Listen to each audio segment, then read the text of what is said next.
வணக்கம்.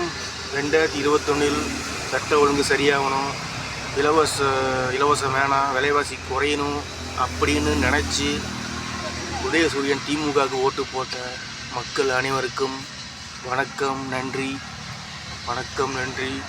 அப்புறம் 75 வருஷம் திமுக கட்சி. திமுக பல தடவை ஜெயிச்சிச்சு. ஆனால் இது வரைக்கும் மக்கள் ஜெயிக்கவே இல்லை, விலைவாசி குறையவே இல்லை, சட்ட ஒழுங்கு சரியில்லை. சந்தி சிரிச்சுக்கிட்டே இருக்குது.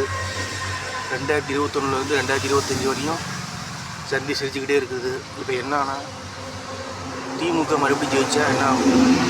திமுக மறுபடியும் ஜெயிச்சா 10 ரூபா டீ மறுபடியும் 2.50 வர போதா, இல்லை 5 ரூபாய்க்கு வர போதா, இல்லை சட்ட ஒழுங்கு சரியாக போதா? கிடையாது. மேலும் சட்டம் ஒழுங்கு சந்தி சிரிக்கும். 40 மாவட்டத்துலேயும் 234 தொகுதியிலையும் சந்தி சிரிக்கும். அப்போ தமிழக வெற்றி கழகம் ஒரு 5 வருஷம் ஆட்சி செய்யட்டும். தமிழ் மக்கள் 40 மாவட்டத்தில் 234 தொகுதியை தமிழக வெற்றி கழகம் ஆட்சி செய்யட்டும். தமிழக வெற்றி கழகம் செஞ்சுட்டு போட்டோம். அதெல்லாம் ஒன்றும் இல்லை. 75 வருஷமாக திமுக கட்சி ஜெயிச்சிச்சு.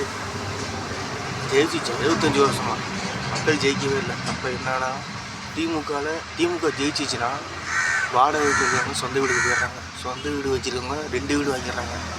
நான் மொத்தம் லைஃப்பில் வாழ்க்கையை அத்தியாவசியம் கிடச்சிருக்கு. ஆனால் ஓட்டு போட்ட மக்கள் அப்படியே தான் இருக்காங்க, முன்னேறவே இல்லை வாழ்க்கையில். இப்போ என்னன்னா, அப்போ ஒரு 5 வருஷம் தமிழக வெற்றி கழகம் ஜெயிக்கட்டும். அவ்வளோதான், ஜெயிக்கட்டும்.